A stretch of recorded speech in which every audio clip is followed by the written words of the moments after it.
Walaipa musoma mawulire.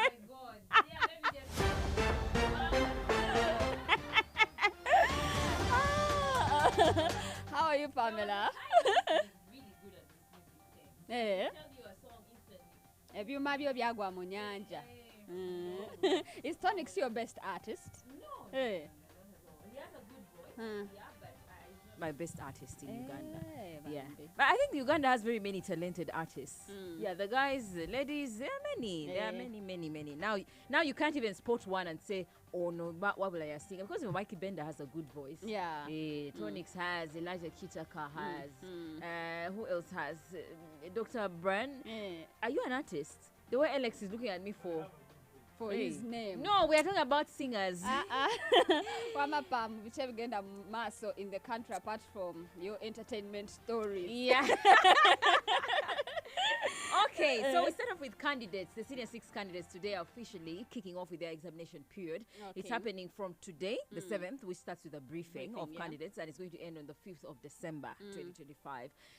Senior 6 candidates who have registered, according to the UNEB Executive Director, Daniel Odong. He gives us the number. There are about 166,000 candidates who have registered for this year's examination, and it's an increase of candidates by over 20,000 candidates from last year. Last year, we'll give you the digits for last year, and the centers that they are going to be registered from, or they have been registered to, that have been registered to host these candidates, about 2,000 centers, 2,844 centers, and well, female candidates are still lower than the males. The females are 77,772, while the males are 93,630. But Odongo is saying in the lower classes, the previous 2 cycles of exams that we have had, the PLE and UCE, the females have been more. But now, senior 6, they have dropped off. So what could be the reasons why we're seeing more girls dropping off? Marriage.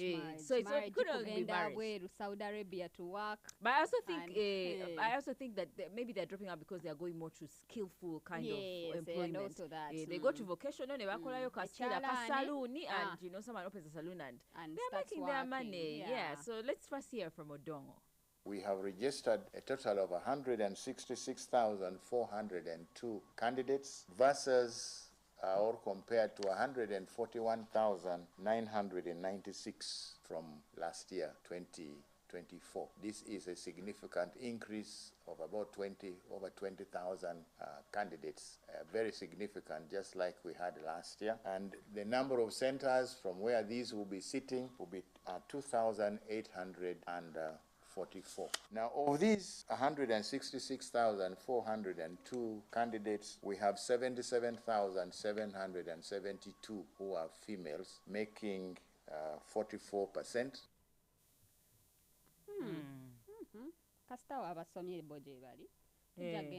And so of course, now if we have the number decreasing again, then by the time kids go to university, then you'll also see another lower a decrease more for girls. But I don't know whether we are still in the age where parents prioritize the boy child going to school more than the girl child. That if a father has 2 sons and 1 daughter, they're like, let the boy continue, then the girl can get married or stay home a little longer. But all I've interviewed be a marriage, Pam. Yeah. Or kuvabutoba training, and that's what you're going to do. It's an achievement for a girl. Kati a girl has to do this and that.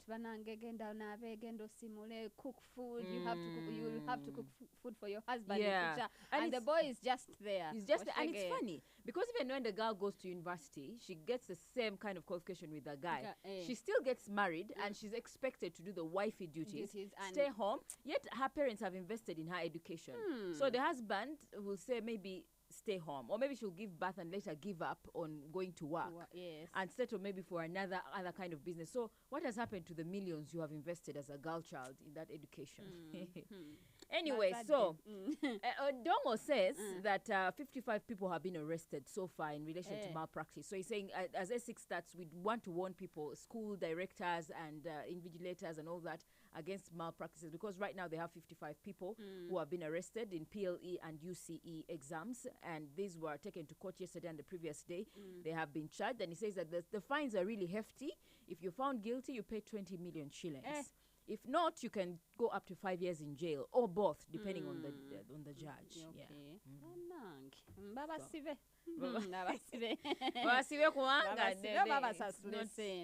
Because wabayo abaana nga bo struggling to kubeera nga they are better, yes. Naye ate gwe n'ojja ssebo n'oyagala because you want your school to appear in newspapers that you've done well.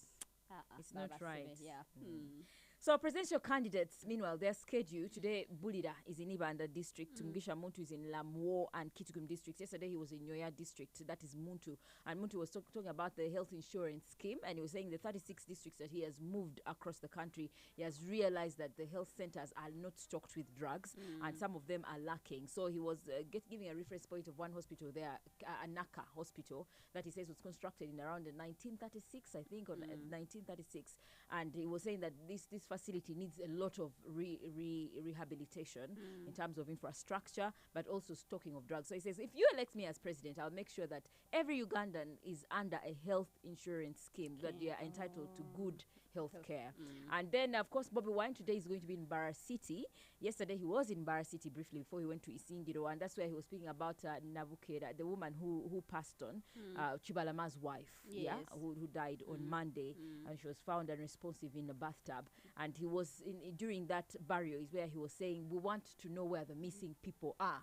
Because, for instance, Chibalama, we saw the Prime Minister on record in Parliament when she said that on October 22nd, he was arrested, I think at a place called Kakiri, and he was taken in. But later on, we saw security agencies come up to say, we do not have this man in our custody. So he was saying, but where are these missing people? Chibalama needs to come out and take care of his kids because the woman has left kids. Yes. But then there are also other 18 NUP missing people that we need to know where their whereabouts is. Yeah. But we've seen the Attorney General first of all, they took these names to the Uganda Human Rights Commission.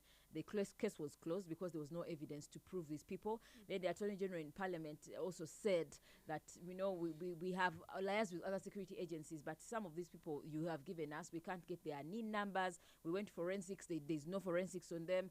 Went to the immigration, DCIC, there's nothing on them. So he was saying, well, Tebamani. And also when they went to court, Esther Nambayo, the justice, dismissed the case to have these people appear dead or alive, and she gave the same reason. There is no evidence to show that we have these people.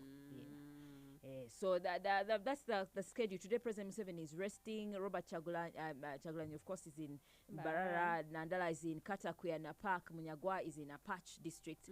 And Mabidi is in Luka and Kamuli districts, respectively. Okay. So finally, today also traders are supposed to appear before the courts of law. Yesterday, we saw 4 traders officially appearing before a court, the Buganda Road Magistrates Court, and for the magistrate, Winnie Nancha, and they were seeking bail.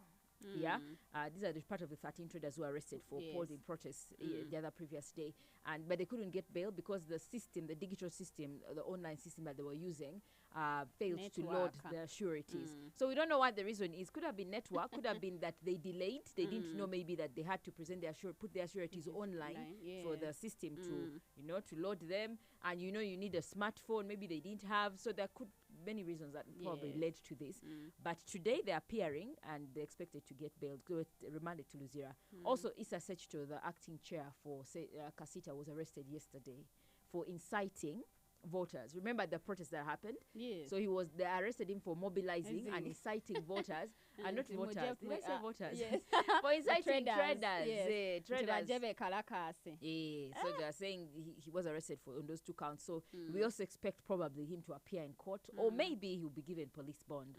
We're waiting to see, but he was taken to CPS. Instead of arresting this one and this one, you were mobilized, because at the end of the day, people had to protest or do something. We should be helped. Maybe he did a bad thing by saying, let's meet at this place and this place, we have to kwekarakasa. But at the end of the day, traders were going to protest. But the reason why they were protesting was because some of their colleagues opened shop. For instance, me and you, we are part of Galaxy, and we are like, fena together. We do this bandwagon effect. Then for me tomorrow, I say, sibiriimu, I'm not in your things, I'm going to do my own stuff.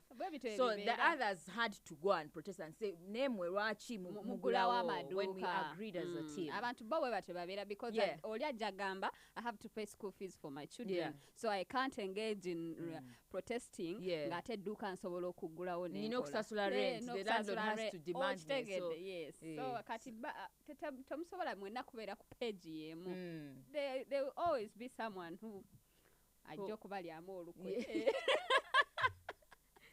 Hello guys. The mid-morning to Corner with Flora Shaw, 100.2 Galaxy FM. Zina.